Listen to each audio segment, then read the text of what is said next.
Masya Allahnya kemarin aku kan sempat podcast ya sama Bunda Maya ya. Terus diajarin cara mencari jawaban atas segala yang terjadi dalam hidup kita melalui Al-Quran. Bismillahirrahmanirrahim. Kisah hijrah artis cantik Inara Rusli, banyak godaan dan ujian berat menghadang. Assalamualaikum warahmatullahi wabarakatuh. Sahabat beriman, dalam kehidupan ini, banyak kisah inspiratif yang dapat kita jadikan sebagai motivasi untuk terus memperbaiki diri. Salah satunya datang dari artis cantik Inara Rusli, yang saat ini sedang mengalami keretakan dalam rumah tangganya. Namun, terlepas dari masalah yang menimpa Inara saat ini, kisah hijrah dari istri Firgoun itu sudah selayaknya dijadikan contoh untuk terus mendekatkan diri dan mengejar ridho Allah Subhanahu wa Ta'ala. Kisah hijrah Inara berawal ketika ia masih menjadi anggota girl band Indonesia bernama Beksa. Saat itulah, ia dipertemukan dengan Firgoun dalam sebuah acara televisi, tepatnya pada tahun 2011 silam. Sejak saat itulah, mereka sering berada dalam satu acara yang sama. Kemudian hubungan mereka terus berlanjut, hingga akhirnya Firgoun memiliki niatan serius untuk menikahi Inara saat itu. Dengan penuh perjuangan, Firgoun kemudian menikahi Inara sebagai seorang mualaf. Dan kehidupan baru pun mereka jalani sebagai sepasang suami istri. Dari sinilah kisah hijrah Inara dimulai. Inara mengungkapkan bahwa keinginannya untuk berhijab sudah ada sejak tahun 2014. Namun ia mengurungkan niatnya dikarenakan banyak hal yang tidak mendukung pada saat itu. Sampai akhirnya, datangnya cobaan yang bertubi-tubi, membuat perempuan kelahiran tanggal 19 Februari tahun 1993 ini, semakin mantap untuk segera mengenakan hijab. Salah satu cobaan yang menguji kesetiaannya, ketika Inara didekati oleh seorang pengusaha kaya, yang memiliki perusahaan terkenal di Indonesia. Di samping itu, kondisi finansial keluarga Inara saat itu semakin memburuk, hal itu menjadi sebuah ujian berat yang harus ia hadapi. Aku kuatkan niat hanya untuk mencari ridho Allah.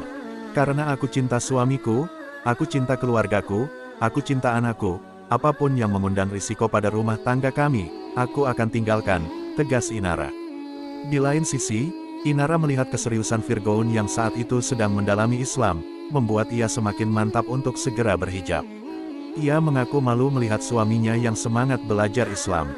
Sebab, Inara merasa dirinya sudah terlahir sebagai seorang Muslim, tetapi keseriusannya belajar agama masih kurang. Hingga akhirnya pada tahun 2016, Inara memutuskan untuk menutup auratnya, meninggalkan gaya berbusana seksi yang bertahun-tahun melekat pada dirinya, demi mendalami Al-Quran, dan sunnah Rasulullah Shallallahu Alaihi Wasallam.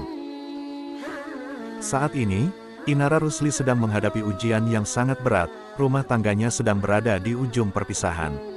Setelah suaminya menggugat cerai dirinya, keputusan besar pun ia ambil, dengan melepaskan cadar yang selama ini ia kenakan. Hal itu terpaksa ia lakukan, demi mencari nafkah untuk ketiga anaknya. Sahabat beriman, hijrah bukanlah perubahan menjadi sosok yang alim ulama ataupun malaikat. Namun, hijrah adalah cara seseorang untuk menjadi hamba yang taat demi menggapai ridho Allah Subhanahu wa Ta'ala. Akan tetapi hijrah itu tidaklah instan, butuh proses yang panjang, bahkan butuh perjuangan dan pengorbanan, sehingga orang yang berhijrah membutuhkan kesabaran. Kalau ada teman kita baru mengenal jilbab, jangan dicela. Anda mungkin sudah duluan, tapi iman dia luar biasa sampai berjuang mengatasi lingkungannya. Itu nggak mudah. Jangan dikira mudah loh bagi orang yang berhijrah kemudian untuk merubah kebiasaan, tidak mudah. Justru di situ levelnya sudah meningkat. Maka dorong, ajak lagi, gabungkan komunitas. Teman-teman juga demikian. Jangan dikira orang mau datang ke pengajian itu mudah. Mungkin dia baru pemula, tapi boleh jadi derajatnya di sisi Allah lebih tinggi dibandingkan orang yang telah terbiasa. Makanya ada rumus dalam hadis, bahkan di Al-Quran, yang saya sering kumpulkan dalam kalimat indah. Allah lebih mencintai pelaku maksiat yang tobat dibandingkan orang soleh yang tidak pernah merasa salah. Semoga video ini bermanfaat bagi kita semua dan menambah tingkat keimanan kita kepada Allah Subhanahu wa Ta'ala. Wassalamualaikum warahmatullahi wabarakatuh.